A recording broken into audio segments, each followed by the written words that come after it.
Mga Gawa, Unang Kabanata. Ang unang kasaysayan na ginawa ko, o Teofilo, ay tungkol sa lahat na pinasimulang ginawa at itinuro ni Jesus, hanggang sa araw na tanggapin siya sa kaitaasan, pagkatapos na makapagbigay siya ng mga utos sa pamamagitan ng Espiritu Santo sa mga apostol na kanyang hinirang, na sa kanila na may napakita rin siyang buhay sa pamamagitan ng maraming mga katunayan, pagkatapos na siya'y makapaghirap, na napakikita sa kanila sa loob ng 40 araw, at nagpahayag ng mga bagay tungkol sa kaharian ng Diyos.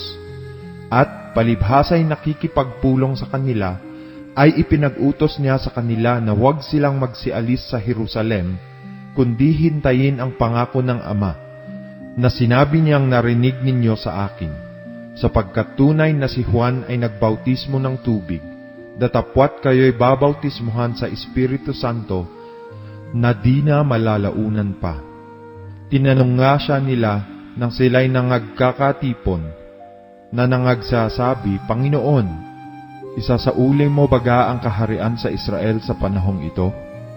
At sinabi niya sa kanila, hindi ukol sa inyo ang pagkaalam ng mga panahon o ng mga bahagi ng panahon na itinakda ng Ama sa kanyang sariling kapamahalaan. Datapwat tatanggapin ninyo ang kapangyarihan pagdating sa inyo ng Espiritu Santo.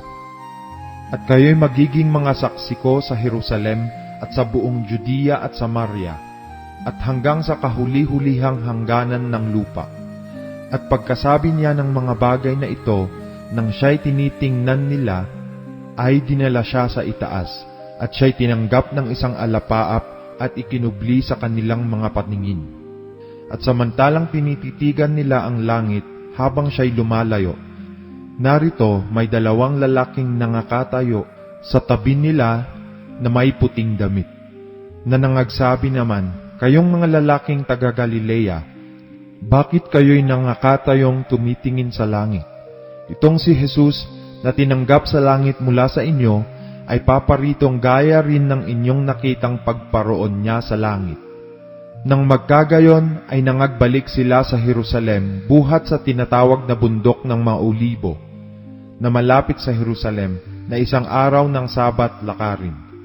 At nang sila'y magsipasok sa bayan, ay nagsiakyat sila sa silid sa itaas, na kinatitirahan nila, si Pedro at ni Juan at ni Santiago at ni Andres, ni Felipe at ni Tomas, ni Bartolome at ni Mateo, ni Santiago na anak ni Alfeo, at ni Simong Masikap, at ni Judas na anak ni Santiago.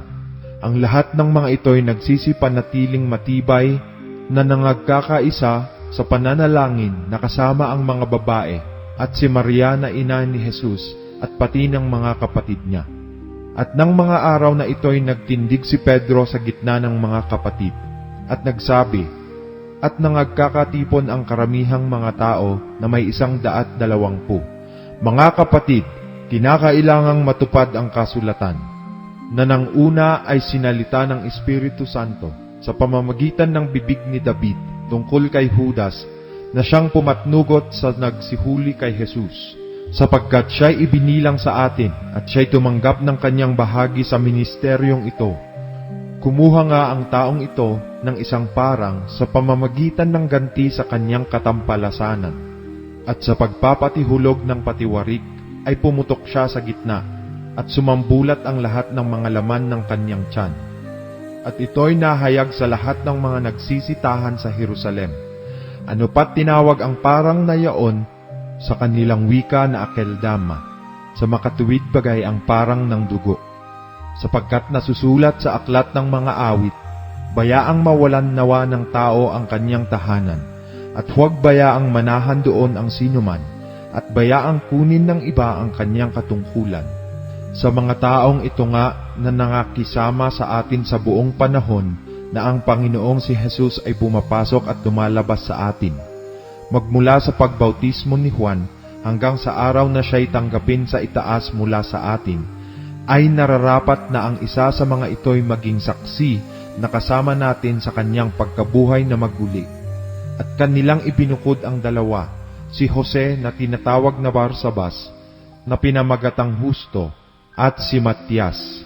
At sila'y nagsipanalangin at nagsipagsabi, Ikaw, Panginoon, na nakatataho ng mga puso ng lahat ng mga tao, ay ipakilala mo kung alin sa dalawang ito ang iyong hinirang, upang tanggapin ang katungkulan sa ministeryong ito at pagkaapostol na kinahulugan ni Judas upang siya'y makaparoon sa kanyang sariling kalalagyan. At sila'y pinagsapalaran nila, at nagkapalad si Matias, at siya'y ibinilang sa 11 apostol.